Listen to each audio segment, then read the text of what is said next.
സിനിമയ്ക്ക് കഥകൾ ഉണ്ടാവുന്നത് പലതരത്തിലാണ്.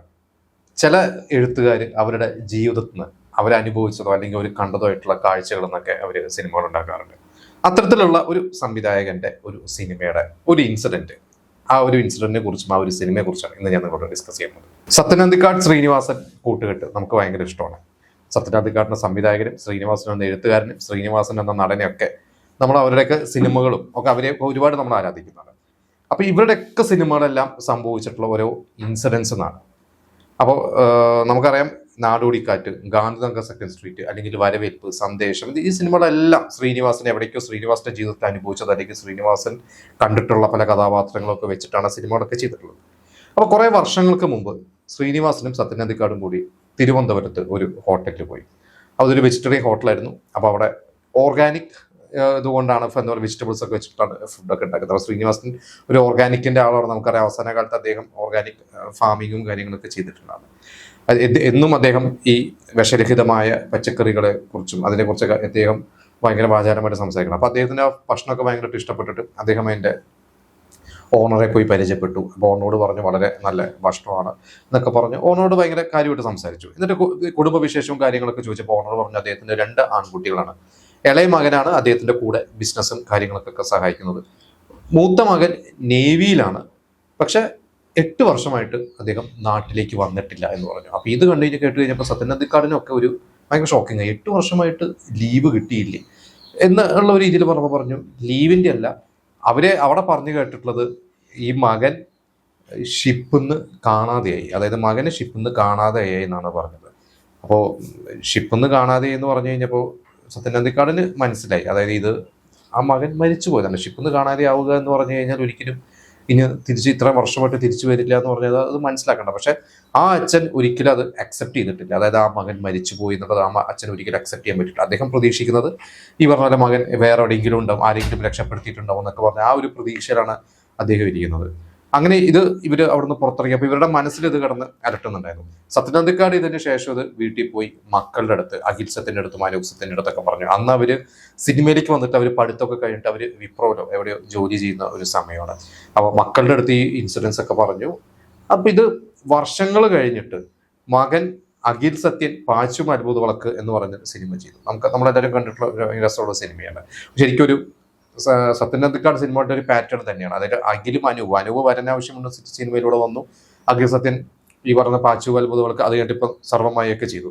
അപ്പോൾ സത്യനന്ദിക്കാടും പറയാറുണ്ട്, എൻ്റെ സിനിമകളുടെ ഒരു പാറ്റേൺ കൂടുതലും അഖിലാണ് ഫോളോ ചെയ്യുന്നതായിട്ട് തോന്നി. 2 പേരും നല്ല ഫീൽ ഗുഡ് സിനിമകൾ ചെയ്യുന്ന ആളുകളാണ്.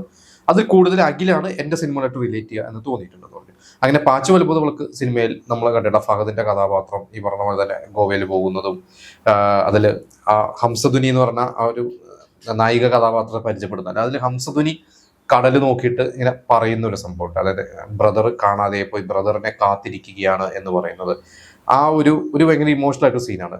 ഇത് അഖില് പറഞ്ഞത് സത്യനന്ദിക്കാടിന്റെ അടുത്ത് അന്ന് അച്ഛൻ പറഞ്ഞ ആ ഒരു ഇൻസിഡന്റ് എന്റെ മനസ്സിൽ കിടക്കുന്നുണ്ടായിരുന്നു.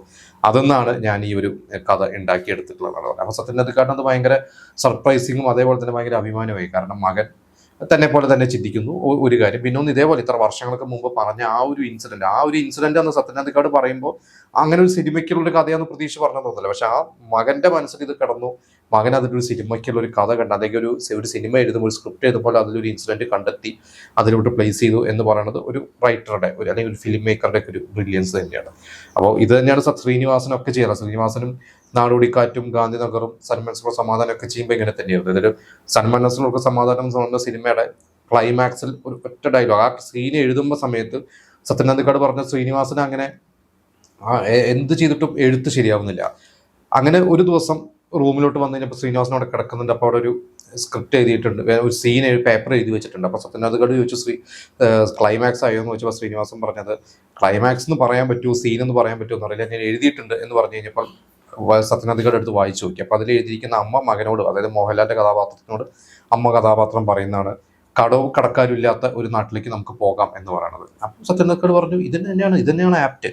അപ്പോൾ ശ്രീനിവാസൻ പറഞ്ഞു ഇത് റിയൽ ലൈഫിൽ അദ്ദേഹത്തിന്റെ അമ്മ അദ്ദേഹത്തിനോട് പറഞ്ഞതാണ്. പണ്ട് ശ്രീനിവാസൻ ചെന്നൈയിലൊക്കെ ഈ പറഞ്ഞ പോലെ അഭിനയ പഠിത്തവും കാര്യങ്ങളൊക്കെ ആയിട്ട് പോയി ലീവിന് വരുമ്പോൾ വീട് ജപ്റ്റ് ചെയ്ത് ഒരുപാട് ബുദ്ധിമുട്ടുകൾ അനുഭവിച്ച് വീടൊക്കെ ജപ്റ്റ് ചെയ്യേണ്ട അവസ്ഥ വന്നു. അങ്ങനെ വീട് ജപ്റ്റ് ചെയ്ത സമയത്ത് അവിടുന്ന് പോകുമ്പോൾ അമ്മ മകനോട് പറഞ്ഞ ഡയലോഗ്, അമ്മ ശ്രീനിവാസനോട് പറഞ്ഞ ഒരു ഡയലോഗായിരുന്നു അത് റിയൽ ലൈഫിൽ. ഇത് ശ്രീനിവാസന്റെ മനസ്സിൽ കിടന്നു, ഒരു സിനിമ എഴുതുമ്പോൾ അതിലോട്ട് ഇംപ്ലിമെന്റ് ചെയ്തു എന്നുള്ളതാണ്. വരവേൽപ്പ് എന്ന് പറഞ്ഞ സിനിമയിലൊക്കെ ഇങ്ങനെ തന്നെ ശ്രീനിവാസൻ തന്നെ സത്യനന്ദിക്കയോട് പലപ്പോഴും പറഞ്ഞു, ഇടത്തരക്കാരുടെ കഥയൊക്കെ നമ്മൾ പറഞ്ഞു കഴിഞ്ഞു, ഇനി എന്ത് ചെയ്യും എന്നും പറഞ്ഞ് അവർ ഇരിക്കുന്ന സമയത്ത് അവർക്ക് എവിടെന്നെങ്കിലും ഒരു ഐഡിയ വരും.